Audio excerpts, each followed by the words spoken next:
I'd love to hear your I suppose it's subjective thoughts on the DA. Where are they at in their play to advance? How do you think they fared, say, between the last election and this one, but especially in the last year? Mark, I've been very critical of the DA, and that has got me into a little bit of hot water with some senior people at the DA. It was their game to lose. Yes. And they lost it, right? They refused to acknowledge some of the realities in South Africa. Yes. They refused to acknowledge it, right? And, I always say that the DA kind of behaved like what they needed was Siya Kolisi. But in actual fact, what they needed was to be Rassie Erasmus. Yes. Right? Where you see the bigger picture. You say South African rugby has got an enormous well of talent, and more people are coming along from that aren't white rugby players that are knocking at the door, but yet everybody's waiting for this political interference. Let's make this a non-issue. Let's deal with it properly. And, through a mixture of well-managed change, well-intentioned change, etc., they've now got to the point where when South African rugby runs onto the field, everybody except for Julius Malema is pulling for them to win, right? True. That's a well-managed change that needed to happen. Yes. And the proof is in the pudding. You win 2 World Cups. When you do that change, well-intentioned, not as a window dressing exercise, it takes a lot of hard work. Yeah. It's quite a jolt because your old system gave some returns. And that was, we'll keep this as a white sport.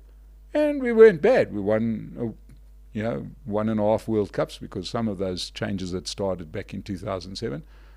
And we were there, but, now we're so much stronger.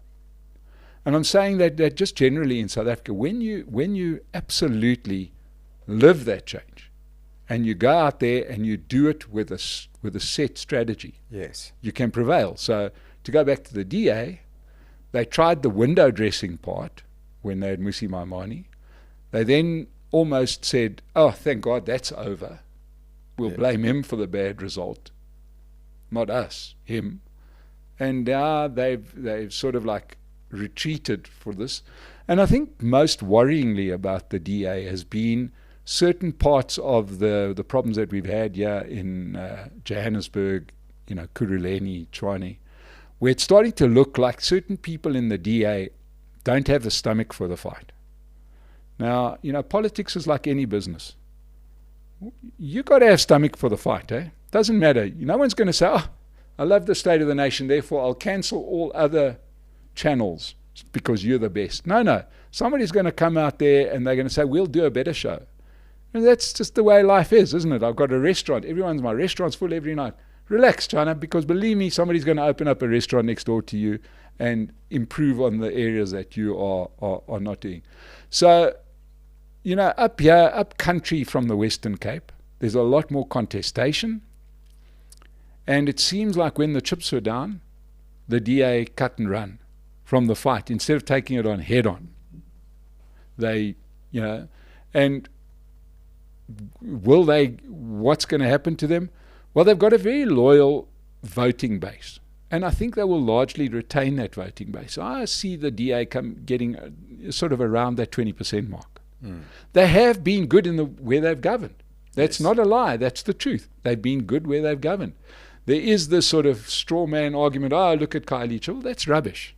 It's rubbish. It's absolute nonsense because you could go to the best city in the world and go to their poor area and it'll be worse compared to their rich area. It doesn't matter which city you go to. In South Africa, that looks worse because our rich area is Bantry Bay. That's very nice. And your poor area is people coming from the Eastern Cape with nothing, with a bag. Where am I going to sleep at night? I mean, I know you've done some travel, but when you go overseas, you know where you're going to sleep that night. Yeah. Imagine you get into a car and you just drive, you get into the back of a taxi, you just drive, and you're going to sleep somewhere. Yeah. You'll sleep under a tree because you're going to get tired later. And that leads to slums. And the best government in the world couldn't solve that problem. Yeah. Right? So I give the DA great credit for governing really well, but playing the bigger game really poorly. Yeah. And also, you've got that kind of Karen problem where you can't just have John Steenhuisen sort of like pointing out the shortcomings of the ANC, because there is nobody in this country, including the ANC, mind you, that will not agree that they're full of shortcomings. So what are you trying to prove? Yeah. I mean, I think it's so fascinating, because I want to see the DA do well because of the way they govern. But then I watch the tone-deaf nature of their comms. And you're right, I just don't think they've taken full stock of the reality of lived South Africa for everyone.